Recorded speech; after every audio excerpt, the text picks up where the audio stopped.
En esta tercera y última etapa vamos a hablar de un trastorno neurológico súper importante que es el déficit de atención. Este tema ha generado mucho dilema y es muy importante para el aprendizaje.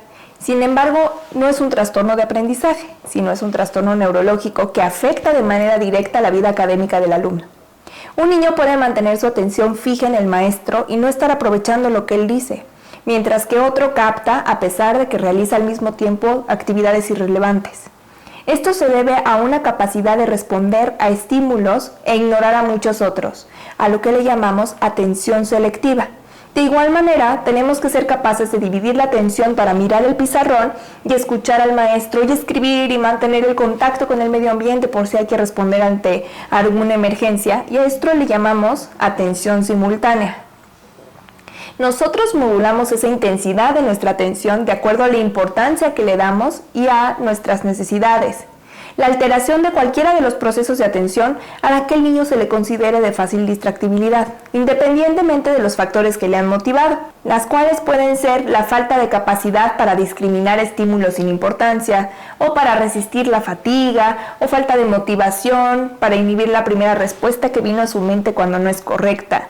A esta incapacidad se le llama déficit de atención y tiene las siguientes características, las cuales para poderse diagnosticar se deben de presentar durante al menos 6 meses, 6 o más de los siguientes síntomas. Tome nota. Con frecuencia parece no estar escuchando cuando se le habla directamente. Parece tener la mente en otras cosas, incluso parece ausente. Lo podemos detectar cuando el alumno no está parpadeando, está así, y no mueve los ojos. No sigue instrucciones y no termina tareas escolares o de casa, incluso los juegos. Con frecuencia tiene dificultad para organizar tareas y actividades. Lo podemos también ver en un hábito cotidiano como meterse a bañar o sentarse a hacer la tarea o actividades que conlleven una secuencia. Presenta dificultad para poner las cosas en orden. Le cuesta trabajo tener organización y cuidar sus cosas. Constantemente pierde su material de trabajo. Presenta también una mala gestión de tiempo. Por ejemplo, una actividad sencilla como lavarse los dientes o comer le pueden llevar muchísimo tiempo. Con frecuencia evita y le disgusta o se muestra poco entusiasta en actividades que requieren periodos largos de atención sostenida. Se distrae con facilidad con estímulos externos. Olvida actividades cotidianas como apagar la luz o recoger la toalla del piso, etcétera, tareas que hace todos los días. Cuando eres adulto olvidas pagar cosas, las llaves, las cosas, ¿no?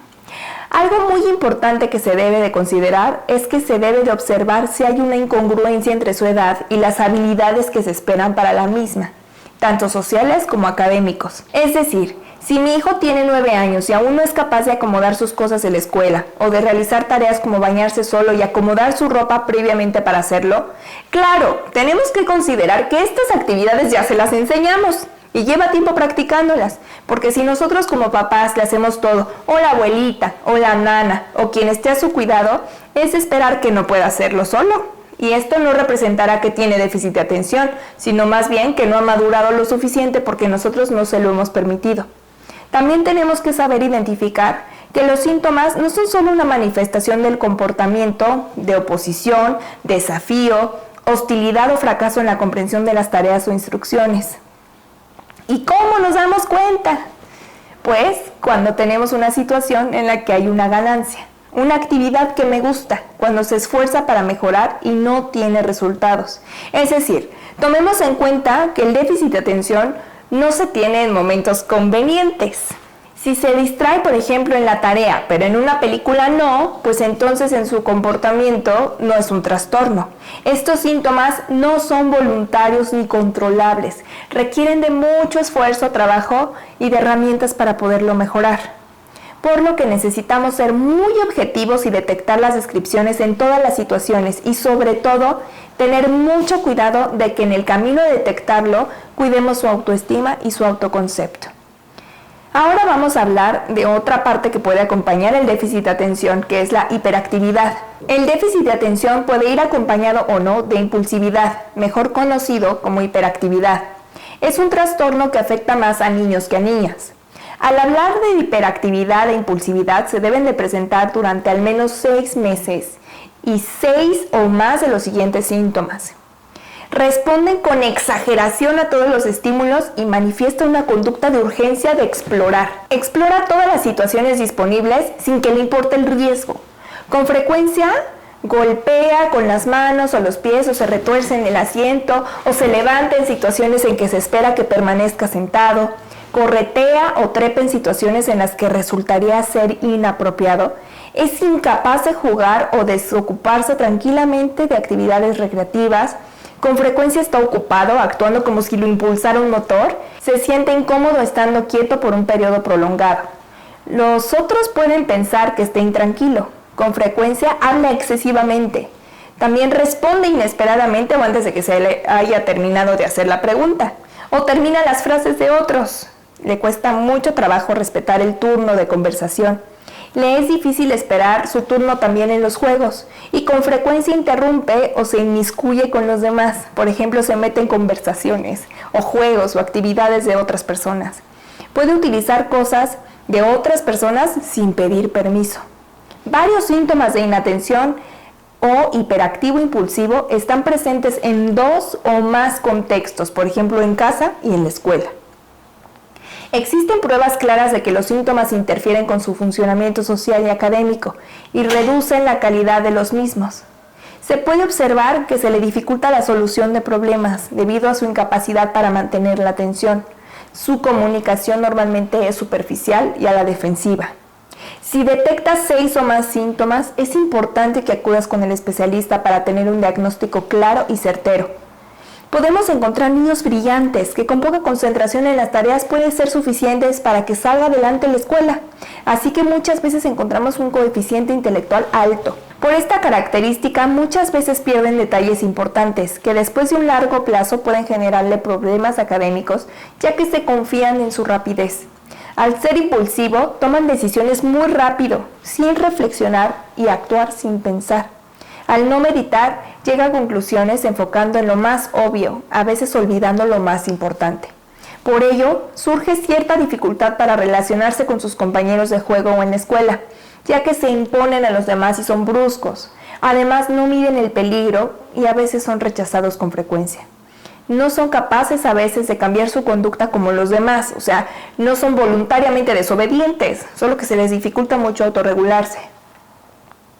Tengan cuidado porque si se les permite intentará modificar las situaciones sociales a su conveniencia y va a ejercer su control por medio del dominio o la manipulación. En ocasiones mienten con mucha facilidad y de forma muy convincente. A veces su relación con sus papás, ustedes me dirán, es complicada porque es incapaz de hacer lo que se les pide o frenar sus impulsos. Es muy importante que seas lo más objetivo posible y analices muy bien a tu hijo o a tu hija si se encuentra en alguna de estas características. Entre más pronto lo identifiquen, le podrás dar más herramientas para aprender a manejar las situaciones difíciles sin desgastar tanto tu relación con tu hijo. Por último, hablaremos del trastorno de ansiedad o mutismo. Algunos niños de preescolar o de primero y segundo de primaria no se comunican verbalmente. Utilizan monosílabos como sí, no o simplemente con movimientos de cabeza para negar o afirmar alguna de las respuestas a las preguntas propuestas por la persona con la que está hablando. Esta falta de comunicación es más notoria ante el maestro u otro adulto, muy especialmente cuando es desconocido, que con niños de su propiedad. Siguen el ritmo de los aprendizajes y suelen mostrarse atentos a las actividades que se desarrollan en el aula. Son reservados al manifestar sus sentimientos y muy poco expresivos. Su conducta comunicativa es distinta en el hogar, donde habla normalmente. En realidad su trasfondo es psicológico y no implica ningún retraso mental o intelectual. Suele tratarse de niños extremadamente tímidos, inseguros e inhibidos, a quienes el ambiente no ha ofrecido suficientes oportunidades para alcanzar el dominio de la comunicación oral. Apenas reaccionan frente a los estímulos ambientales, se muestran tímidos y participan poco a los juegos grupales. El mutismo selectivo se caracteriza por el fracaso constante de hablar en situaciones sociales específicas en las que existe esta expectativa de que tengan que hablar, por ejemplo en la escuela, a pesar de que lo hacen en otras situaciones. Esto interfiere en los logros educativos o en la comunicación social. A esto se le llama mutismo selectivo. La duración de la alteración es como mínimo un mes. Los síntomas de ansiedad social son aproximadamente el 90% de los niños con mutismo selectivo tienen ansiedad social. Se sienten incómodos cuando son presentados a la gente o cuando son el centro de atención. Son perfeccionistas, por lo que no les gusta equivocarse. Pueden presentar síndrome de la vejiga tímida y problemas de alimentación. Les da vergüenza comer delante de otros. Algunas causas sociales o síntomas sociales son que la mayoría de los niños con mutismo selectivo quieren amigos y los necesitan. Esto diferencia al mutismo selectivo de otros trastornos, como los trastornos del espectro autista. La mayoría de los niños con mutismo selectivo tienen habilidades sociales apropiadas. En el aspecto físico podemos ver que algunos niños con mutismo selectivo tienen un rostro inexpresivo y de aspecto congelado, y un lenguaje corporal rígido y torpe, con ausencia de contacto visual cuando se sienten ansiosos. Esto es especialmente notable en los niños más pequeños, al comienzo del año escolar o cuando se acerca a una persona desconocida. Cuanto mayor es el niño, es menos probable que muestre un lenguaje corporal rígido y congelado. Además, mientras más cómodo esté el niño en un entorno, es menos probable que se le vea ansioso. Por ejemplo, el niño pequeño que se siente cómodo y adaptado en la escuela, aunque no hable, puede parecer relajado a pesar de que el mutismo aún está presente. Algunos otros síntomas que podemos encontrar es que pueden llegar a sentir dolor en el estómago o náuseas, vómitos, dolores en las articulaciones, dolores de cabeza, dolor en el pecho, dificultad para respirar y a veces diarrea. A medida que los niños crecen, la confusión interna comienza a aparecer. Una proporción de niños con mutismo selectivo tiene retrasos en el desarrollo. Algunos tienen retrasos múltiples, por ejemplo en el desarrollo motor, de comunicación o social. Algunas características de su personalidad es que es muy quisquilloso, sensible a las multitudes, a las luces, a los sonidos, al tacto. Es decir, tiene los sentidos intensificados y les es difícil regularse ante los mismos. A veces en casa notamos en su carácter que son un poco malhumorados, medio mandoncillos, asertivos y dominantes en la casa. También pueden presentar cambios de humor dramáticos, episodios de llanto, abstinencia, evasión, negación o procrastinación.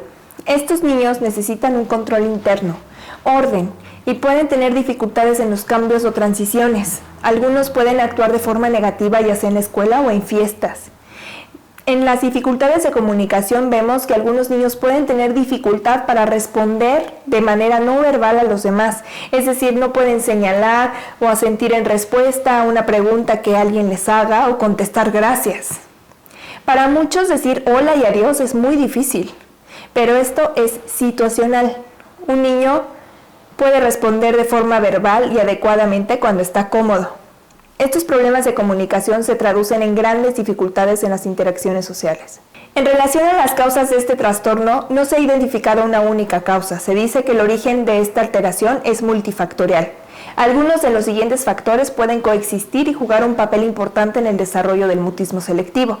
Trastornos de ansiedad asociados como fobia social, ansiedad a la separación o un trastorno obsesivo compulsivo. También puede haber un componente hereditario o genético. Algunos factores ambientales como vivir en una zona aislada en la que hay pocas oportunidades para la interacción social, un ambiente donde se refuerzan conductas de evitación o ambientes en los que se observan conductas o comportamientos temerosos o ansiosos. Su temperamento generalmente es tímido. Es importante ante esta situación hacerles sentir la necesidad de comunicarse. Si tu hijo se encuentra dentro de estas características, es importante que no lo presiones para hablar, ya que se cerrará más y se volverá más introvertido. Sin embargo, debemos cuidar el evitar hacer las cosas por él. Poco a poco hacerlo tomar acciones gradualmente, en donde se sienta respaldado, pero donde tenga que llevar a cabo un esfuerzo. Generalmente son chiquitos, que buscan a alguien, por ejemplo, en la escuela, a un compañerito que es muy abierto y que hable por él y que busque por él solucionar lo que él necesita. En la escuela el maestro tendrá que buscar la manera de acercarse hasta lograr una relación en la que pueda generar un ambiente de confianza y comunicación. Se puede primero buscar apoyo en casa. Por ejemplo, que el papá mande una carta donde él tenga que ser el intermediario y después que esa carta la tenga que hacer él. Y poco a poco ir como logrando un puente en el que se vaya generando una comunicación. Por último, ¿qué hacer si identifico algunos de los síntomas ya mencionados? Lo primero que debemos de recordar es que muchas veces pasamos por alguna de estas características cuando estamos en el proceso de aprender. Así que si tu hijo está en el proceso, guarda la calma y asegúrate de estimular las habilidades con ejercicios. Si sientes que no hay mucho avance o que primero se encuentra atorado, intenta llevarlo a alguna regularización o con algún profesor. Es muy importante analizar todos los factores que vimos en el principio, que duerma bien, que coma, hacerle estudios de la vista, del oído, de la motricidad gruesa y fina, de lateralidad, revisar su nivel de lectoescritura ya logrado, estudiar lo suficiente en el contenido de la escuela, revisar su autoestima y cómo se siente en la escuela para descartar que sea algo en el ambiente social que le esté preocupando. Si ya vimos todo esto y seguimos viendo que no hay avance significativo, entonces buscamos ya una canalización con un psicólogo educativo o con un psicopedagogo. Este le va a realizar una batería completa de pruebas que te darán información sobre todas las habilidades que se necesitan para llevar a cabo el aprendizaje. También se hará un trabajo en equipo colaborativo con la escuela y te canalizarán con un neurólogo para revisar que su cerebro esté funcionando adecuadamente. Recuerda que el tiempo es muy valioso. Tener comunicación cercana con su profesor y su escuela es muy importante. Así como revisar a tu hijo sin ayudarle tanto en la tarea para ver si está comprendiendo los contenidos o en qué se le dificulta más. Ahora que ya hablamos un poco más a detalle de estos trastornos, tendremos 15 minutos para una breve sesión de preguntas y respuestas.